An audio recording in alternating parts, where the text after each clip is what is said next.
Welcome to Before the Day Ends.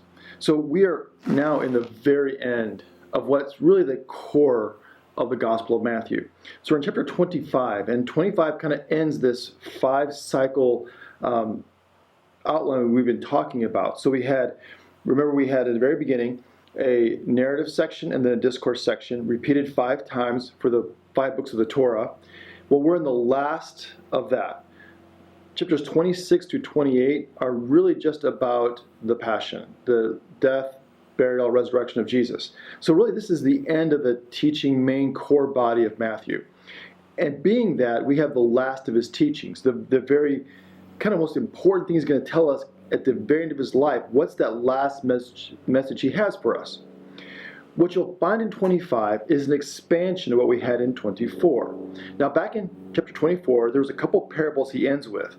One of them, you can see here, is about when he comes back. And the whole point of this section here, which is in 24, he's talking about when he comes back again, and his point is to be watching. Okay, you're watching for his return. And notice he says here, kind of interesting, he says in verse 41, 2 women will be grinding meal together, one will be taken and one will be left. Keep awake, therefore. So he kind of had this, I'm going to just call it a 50% rule. That's not a rule, but just one's taken and one is left. Now, below that, we have this section about an unfaithful slave. Where he says, who then is the faithful slave, who the master puts in charge of his household? And of course, in this story, the one who isn't faithful is punished. The one who is faithful is rewarded. So that's kind of the second story, that you are to be working. Now, when we take a look at these two, in 25 we have an expansion. So in 25, this story of being watchful is repeated in the Parable of the Bridesmaids. He says that there's these folks who are waiting for the bridegroom to come. And again, 5 are wise, 5 are foolish. So we have that kind of 50% kind of rule, if you will, going on. The 5 who aren't prepared when the bridegroom shows up are locked outside because they weren't prepared. The other 5 have oil for their lamps, and they are prepared, and they're allowed into the banquet. And again, throughout the scriptures, the return of Jesus is envisioned as this banquet. Now, what's interesting about this, again, not only is it a repeat of the theme of being watchful, that you're actively watching for Jesus' return, is this right here in verse 11. Notice when he talks to the other bridesmaids who were foolish. It says, later the other bridesmaids came to him also saying, Lord, Lord, open to us. But he replied, truly I tell you, I do not know you. Keep awake, therefore, for you know neither the day nor the hour. Again, very much a repeat of 24. But again, the important part is this. They call him Lord. Remember, in Matthew's Gospel, only Matthew's Gospel, those who call Jesus Lord are his followers. Those who call him Rabbi or teacher are not his followers. Therefore, these 5 who are left outside are, in fact, disciples. They are Christians. They are part of the church. But they're doing it only in part. They aren't actually committed. They aren't being watchful. They're kind of just going along the motions, doing their thing. And they are not watching for Jesus' return. They're not expectant about Jesus' return. So I want to point that out, that this is also not just a repeat, but a heightening. This isn't just for everybody. This is for the church. Like, you have to be watching inside the church as well. So look at the next parable then. Okay, so we have this parable of the talents. You're pretty familiar with this parable, where the master is leaving for a long time, and he gives out 5, 2, and 1 talents to these different folks, each according to their ability, it says, which is important, that God's not going to give us more than we can handle. He gives to some to their ability, maybe 5 talents, and some to 1 talent. It's not a matter of showing favoritism. He wants to see them succeed, right? He wants to see them be better to actually succeed at what they're doing, so he gives them talents appropriate to their ability. So if you're a 5-talent person, you should produce 5 more. If you're 2, you should produce 2 more. If you're 1, you should produce 1 more, and you'll be rewarded. And so again, it's a matter of the master wanting to see them succeed. Now, that being said, people think, well, this poor guy only got 1 talent. Well, that's actually quite a bit. Number one, for a master in this period to give the servants any responsibility was a big deal. Like, that just didn't happen. And now he's giving him a lot of responsibility. If you look at a talent and kind of what it weighed and what it meant, it's worth about, in today's dollars, about $1 million. You can do the math yourself, look up what a denarii is and a day's wages and so forth, and then convert it to a day's wages here. So you're looking at about $1 million. This master gives this servant $1 million. And if you know the story, the person who was given 5 talents gives 5 more and is rewarded. The person who gives 2 talents gives back 2 more and is rewarded.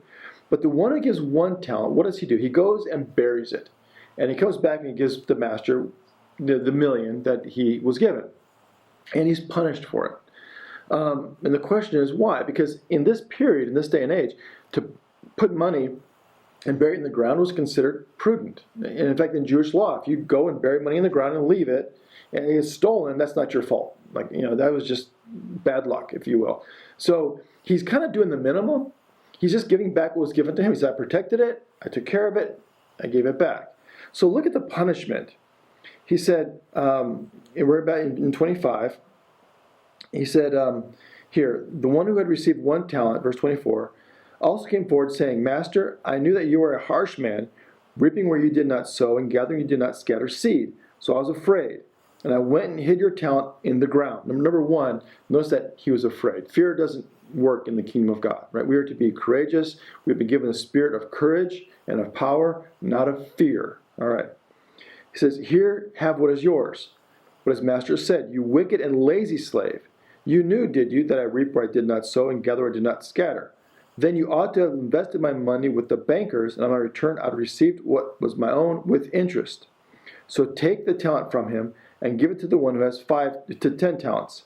For all those who have will be given more, and they will have an abundance. But from those who have nothing, even what they have will be taken away. As for this worthless slave, throw him into the outer darkness, where there will be weeping and gnashing of teeth. So again, this other image we have of hell. But again, the idea is, why was he punished? Because he didn't participate. He was given an opportunity to participate and said, nope, I don't want to be part of it.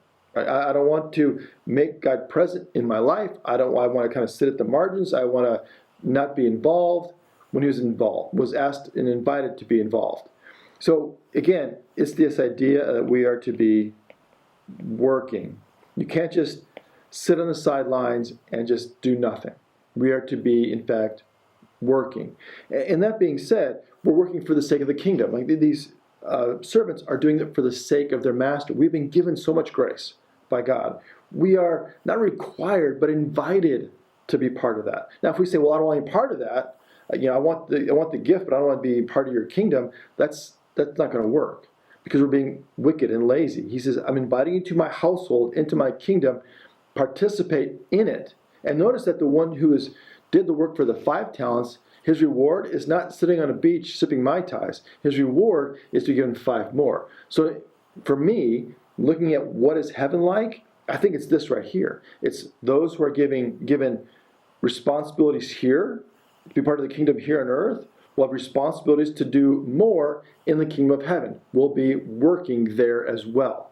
Which is, again, I really like that idea that we'll be working in the kingdom. Okay, so we had these 2 parallels, watching, working. Now, in the next part, we have the judgment on the nations. This is the separation of the sheep and the goats, where those who took care of Jesus and his children, if you will, are rewarded, and those who didn't are punished. So this is the part, you're probably familiar with this, like in verse 34. Then the king will say to those at his right hand, come, you that are blessed by my Father, inherit the kingdom prepared for you from the foundation of the world. For I was hungry, and you gave me food. I was thirsty, you gave me something to drink. I was a stranger, and you welcomed me. I was naked, and you gave me clothing. I was sick, and you took care of me. I was in prison, and you visited me. Then the righteous will answer him, Lord, again, there's the word Lord, when was it that we saw you hungry and gave you food, or thirsty and gave you something to drink? And when was it that we saw you a stranger and welcomed you, or naked and gave you clothing? And when was it that we saw you sick or in prison and visited you? And the king will answer them, truly I tell you, just as you did it to one of the least of these who are members of my family, you did it to me. So again, the question is, who are the least of these? Like who should be taken care of? Well, go back to the parables of who's my neighbor. The people in front of you. We take care of those around us. We take care of those to show them the kingdom. So we don't go looking for, well, who's in, who's out. We take care of those around us. Notice that what he's saying here is that we take care of others, we're taking care of him. So the great commandment of love God, love others. Well, you know you can love others because you can actually love others. You can actually do that work. How do you know you're loving God? How can you show love to God? Well, you do that by loving others. And we see that right here. So we are to love others, to be working by doing these things that he's telling us very explicitly to do. To feed and to visit and to take care of the thirsty and those in prison and so forth. Now, notice that when he goes to the other, to the goats, they will answer him, Lord, when was that we saw you hungry? And so on. Again, they call him Lord.